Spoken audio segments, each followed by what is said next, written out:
Also said new beginnings are often the result of a painful ending, and honestly, I couldn't agree anymore. As teenagers, this is the age bracket where we lose a lot of things, but also the age bracket where we keep ourselves so vulnerable that our innocence doesn't let us do the right thing at times. Like, move on, let go, walk away from things, from people, from songs, from anything that's toxic, from anything that consumes us more than it should. How many times have you sat on your bed feeling a hollow in your chest? Like you had to walk away from a person that you didn't want to walk away from in the first place. Like you had to pick a memory and throw it away that you didn't want to get rid of. Like you had to forget a song or a place that you didn't even want to forget. And it doesn't come easy. It doesn't. But I promise you, it only gets better. I've never been a big fan of change myself. From the pettiest ones to the ones that will make my life take a humongous turn. But gulping and accepting this truth is the hardest thing we all deal with. But as we grow into elder, mature and more beautiful people, we realize that we're going to encounter more and more love-hate relationships with these. But if another change comes knocking down at my door, I won't take it up with the utmost zest. My hand shivers and everything inside me tells me not to take this opportunity, not to bring something foreign inside. But when we talk about opening doors and new possibilities, changes has a lot to do with endings. And I think we've all come to terms with the fact that a beginning is usually a result of an ending. Something sweet we part ways with. Because without something to leave, there's no place for something better to come in. Something that's meant for us, something that's there for us, something better, a better situation, a better opportunity. And from how climate changes to moving away from a place to how moods and feelings change, we cannot turn back time to say what has been done.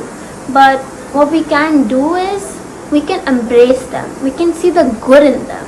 When we see the good in them, we adapt ourselves to all these emerged situations, better situations that are meant for us. We see the good in them that we wouldn't have usually seen if we stuck to the ending we thought we deserved. So when you say goodbye to a faded friendship, allow yourself to see the good in it. Allow yourself to see how you're free of the toxicity, how a force kept you inside its walls and now you're free of it. And it's okay if both of you don't comprehend each other the way you used to.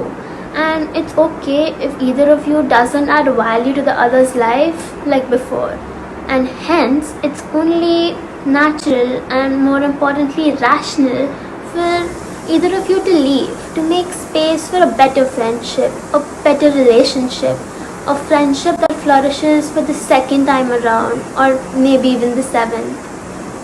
Said that we meet a total of 80,000 people in our lives, out of which 150 are unconsciously a part of our mind and 50 are the ones we willingly want to call on our weddings. And there are 15 who we remember in occasions of happiness or sadness. And then there are 5 who mean the world to us. But you go to see, if everyone sits there clinging on to every person they meet, it's just going to be a messy net, right? And I know we lose a lot, but we also gain a lot. And paradoxically, losses are just gains, right? So see the good in goodbyes. Don't hesitate to open a new door or take up this new opportunity. Don't not let yourself bring something foreign inside your lives. Because I am personally stuck in this love-hate relationship.